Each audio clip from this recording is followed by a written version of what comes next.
Hello and welcome back. This is Kevin with KLM Audio. Welcome to my fourth video on the Behringer XR18 mixer.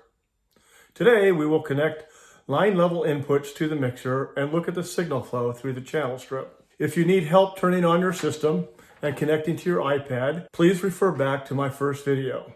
And of course, if you like what you see, please subscribe to my channel and ring my bell if you would like to receive notifications of my next video. As you can see, I already have a couple items connected to my mixer. I have an Ethernet cable which extends to my TP-Link external router. I have one speaker connected to the left main output to provide sound for this video. I have one monitor connected to the auxiliary bus. I have a wireless microphone connected to input number 9 and a dynamic mic connected to input channel 10. And lastly, I have my MP3 player connected to line 1718 auxiliary input. All of these are for sound on my video. Line level inputs are very similar to that of the condenser microphones. Examples of line level inputs are bass amplifier, keyboards, MP3 player. Even wireless mics are closer to a line level. Electric guitar could be a line input. However, we usually use a microphone on the guitar amplifier, as it does not have a direct output. The electric guitar is unique in that it has many ways to affect the incoming signal. The guitar has pickups and volume control knob. Most have numerous foot pedals, and of course, the guitar amplifier. I also find that input changes when the guitar player changes guitars, from a Fender to a Gibson and anything in between. I found that the semi-hollow bodies are quite a bit louder, and then the player turns up for solos, sometimes a bit too much. All right, now let's connect a line level instrument to the mixing board. First, let's start with the MP3 player. This channel has only 1/4 inch inputs and is the only dedicated stereo channel. The channel strip is also quite different on a stereo input. We already have the MP3 player hooked up, so let's look at the channel strip again. We'll turn on the MP3 player and notice that the spinning record on the screen indicates that music is being sent to the mixer. I have the volume set on the MP3 player turned up to around 3/4 of the way up.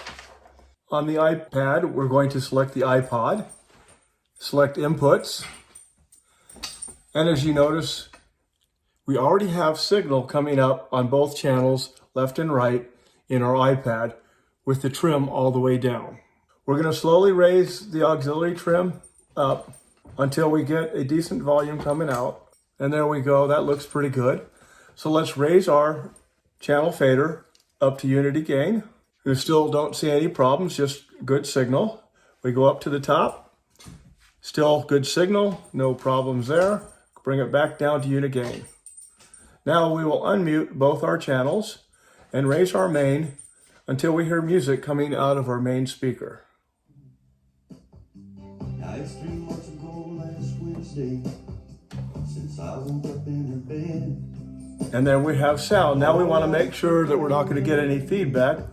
So let's raise our iPod all the way to the top. You know I'm a wreck in a wreck. And we're getting a very, very strong signal. So we'll go down to unity gain. So we bring it down to unity gain. Let's raise the mains up. Do I look like a daddy to you? Oh, do I look like a daddy to you? And then back down to unity gain. Our sound is coming through pretty strong, so I'm going to back down the trim just a little bit. She can't get into her jeans. Notice that the stereo channel does not have any gain or any dynamics in their tabs. We will discuss the Sends tab and the monitor mixes in later videos. Because the bass guitar and the keyboards are connected to one of the 16 input channels, you can set gate and dynamics on those channels if you wish. I do not use dynamics on line level instruments. Refer to my second video if you desire to use gate or dynamics on those channels. This would be a good time to mention DI boxes. When it comes to line level instruments, A DI box or direct input is used primarily for two things. One, to eliminate a ground hum. You always want to attack a ground loop on the low voltage side of the signal. Never use a 2 or 3 prong electrical adapter on the power side of things, like this one.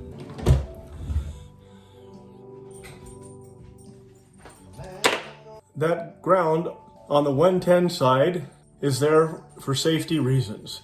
The second reason I use a DI box is to extend the length of the cable so that it can reach the mixer. The 1/4 inch that connects your guitar or keyboards has limited range. It's not good to run them more than 25 feet. The DI box converts the 1/4 inch input to XLR, which can be run up to 300 feet. There are two types of DI boxes, passive and active. Active, which requires a power source, like a battery.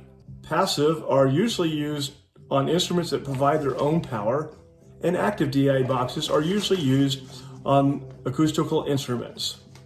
A DI box can be a single channel or a stereo channel, which you might want to run on your keyboard, for example. I use a DI box like this, the Radial JDI passive direct box, which has a single input and an output. Or the stereo, which has, excuse me, 2 inputs and 2 outputs.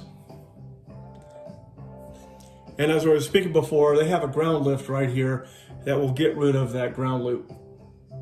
The next video, I will focus on the settings of the channel view on the iPad. Again, if you enjoyed this video, subscribe to the channel and ring my bell to receive notifications of my next video in the series for the Behringer XR18. Thank you. I am Kevin with KLM Audio.